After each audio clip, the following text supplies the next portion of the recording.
केशव जी, हम आपकी बात से पूर्णतया सहमत हैं, किंतु आप मेरी मजबूरी समझने का प्रयत्न कीजिए।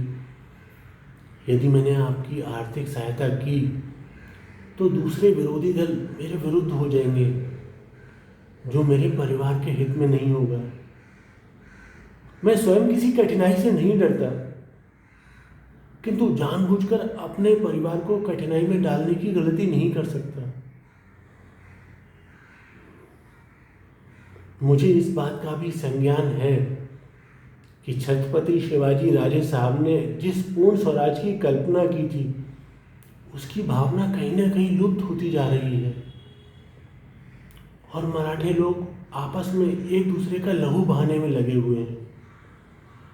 यदि इसे नहीं रोका गया तो यह वर्तमान कल मराठों का काला इतिहास बन जाएगा।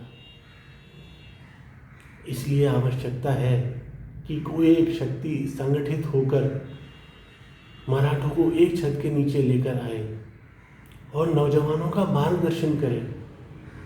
और इसके लिए आपको एक संगठन तैयार करने की आवश्यकता है, जिसके लिए आपको आर्थिक रूप से सहायता की आवश्यकता होगी।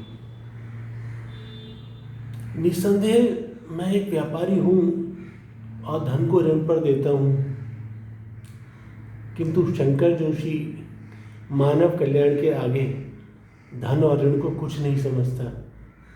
ये बात सब जानते हैं कि धन तो हाथ का मैल है, जो कभी चढ़ता है और कभी उतरता है,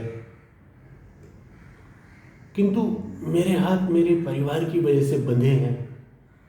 मुझे अपने परिवार की चिंता है, परंतु इन बातों का यह अर्थ ना निकाला जाए कि मैं आपकी सहायता करने का प्रयत्न नहीं कर रहा, बल्कि मैं तो इन्हीं बातों में से कोई मार्ग ढूंढने का प्रयास कर रहा हूँ कि किस प्रकार आपकी सहायता कर सकूँ। और मैंने एक मार्ग खोज लिया है। आपको डकैत का एक दल बनाकर रात्रि के तीसरे पहर में मेरे घर पर आक्रमण करना होगा। मैं तिजोरियों में सारा धन रखवा दूंगा। आप बिना किसी जान का नुकसान किए वो धन ले जा सकते हैं। इससे दूसरे दल को यह भनक भी नहीं लगेगी कि मैंने आपकी सहायता की है। इस समय मानव कल्याण के लिए यही एक मार्ग संभव है।